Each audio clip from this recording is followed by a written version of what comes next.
Hi, you're watching this YouTube broadcast right here on NDTV. Now, as usually is the drill, you're aware that we ask these questions of you on what you would actually like to watch. So we listed out 5 or 6 stories, and it's a no-brainer that today being the voting in Maharashtra as well as Haryana, that seems to be your top choice. 47% of our viewers say that they want to know more about the Maharashtra election, where voting across the 288 constituencies is presently taking place. Haryana is voting as well, but obviously the interest is in Maharashtra as of this moment. 47% of you want to know more about Maharashtra. Well, it's an interesting contest. Many feel that the Shiv Sena and the BJP combined will surge back to power, perhaps in greater numbers. A series of firsts as far as these elections are concerned in Maharashtra. For the first time, you've got sunrise in the Shiv Sena. You've got Uddhav Thackeray contesting, the first Thackeray to contest an election in the Shiv Sena. So his fate is going to be decided. Is this a natural succession plan within the Shiv Sena? We will know soon. Secondly, for the leadership of Devendra Fadnavis, who's the Maharashtra Chief Minister, he was an interesting choice by Narendra Modi in 2014 when he was made the Chief Minister of Maharashtra. Can he retain Maharashtra this time around? Because while Modi and his charisma will be on test, and many see this election as some sort of a referendum on Narendra Modi, though he has done his bit with 2019 Lok Sabha polls. So, in Maharashtra, will Devendra Fadnavis be able to retain Modi's faith by delivering one more time a state of Maharashtra? See, there was novelty value in 2014. Nobody knew his leadership. Now, Devendra Fadnavis has spent about 5 years in power. So, we are assuming that this time around, hi, very good. That's Sagarika Ghosh. She's going inside the studio. She's going to be part of the panel.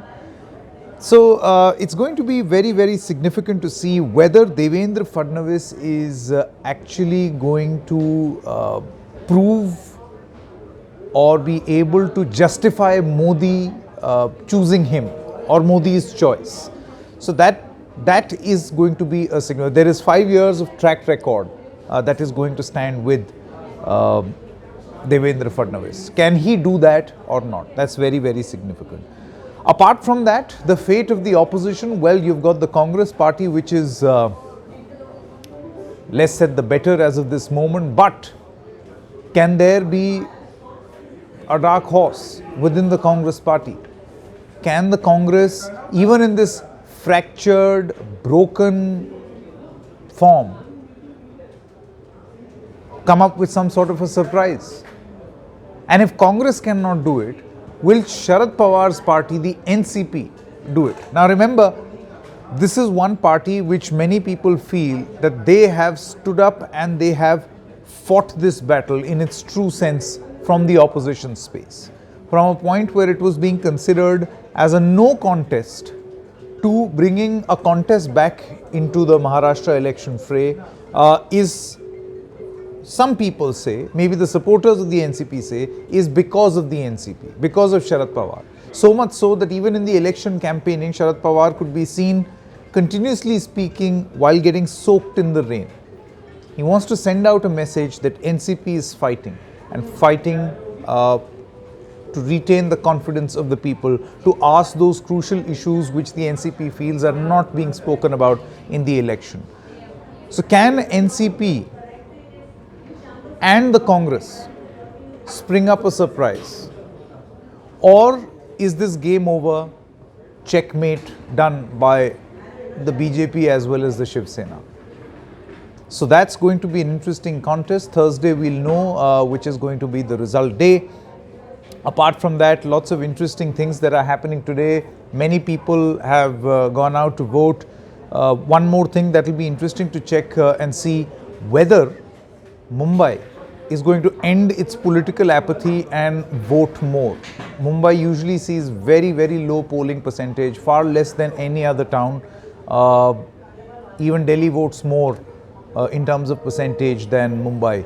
So these are all the things that that we are going to focus on. A fractured Congress, whether they will have it in them to fight. A resurgent NCP, whether they together can together pull through the opposition. A sunrise in the Shiv Sena, whether they will become a player a bit more than what they already are, increase their political might.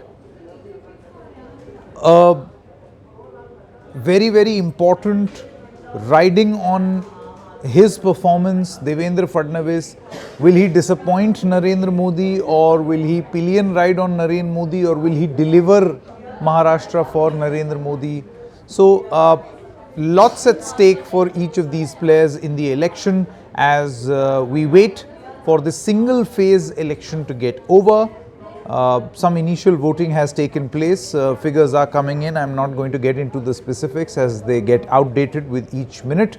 But do keep watching NDTV for all the latest, where you will be getting great analysis. You've got our reporters. They spread out the entire length and breadth of Maharashtra as well as Haryana, getting you each and every update as it happens. So as far as Maharashtra and Haryana is concerned, your top choices.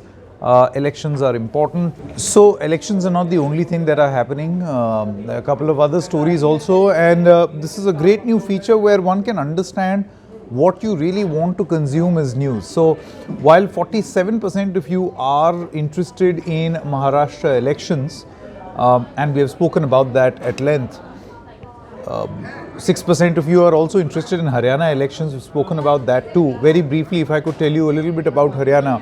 So you've got Manohar Lal Khattar, pretty similar to Maharashtra, the choice of Prime Minister Modi in 2014, where he will also be judged for his performance. But will the Modi magic overpower the magic or the lack of it of these chief ministers is going to be very interesting. The one advantageous position for the BJP in both these states, and that's true for Haryana also, is that you've got a very, very divided opposition. You've got a Congress which is divided in 4 factions. You've got the INLD which is divided in 2 factions. So this faction and family feud ridden opposition, will this essentially mean great stuff for the Bharatiya Janata Party, both in Maharashtra as well as Haryana? So that's Haryana elections for you. 3 important stories that are being spoken about here. 17% of you want to know about the Indian artillery shelling on Pakistani posts. Well, there was provocation from the Pakistani side, which was retaliated in equal measure. We are hearing that Pakistan has retaliated again. Of course, they call it Indian unprovoked firing, which is silly. But it seems as of this moment, the authorities have decided not to give in and hit back with reciprocity. So that is happening. We have had civilian casualties as well, which is the reason why it was decided in Jammu and Kashmir by the authorities to hit back. So that seems to be happening. Indian artillery shelling is taking place on Pakistani posts. We claim that some lives have been lost across the border in the POK area, where we feel that we have eliminated a few terrorists as well as other people also. We're getting more details. This is a developing story, and do keep watching this space for more. The other important story right here is fresh leads in UP leader Kamlesh Tiwari's killing. Well, now this is a curious case because Kamlesh Tiwari is a man who was associated with the Hindu Mahasabha, was killed by a few people. The manner in which he was killed was brazen. The manner in which these people were staying in Lucknow and they behaved post his killing was also brazen. And the authorities, as of this moment, the police has not been able to find where these people are. They've been able to find the blood-soaked clothes. They've zeroed in on the hotel room where they were staying. All of that is done. But who are these people still remains a mystery. They're elusive. One only expects that very soon the guilty will be identified and punished. because this murder has captured the imagination of everyone in Lucknow, in Uttar Pradesh. The brazen nature in which this murder has happened has captured the imagination of people. So let us hope that very soon we'll get to hear the latest from the authorities. We are expecting day to day to hear something from the UP police in terms of leads. My colleague Alok Pandey is working on this story relentlessly, because we also realize, and so do you, that this seems to be a very, very important story, and we will not lose focus of a story this important. So that's a wrap of this morning's news, but we'll get you all the latest as the day develops. Thank you. Bye-bye.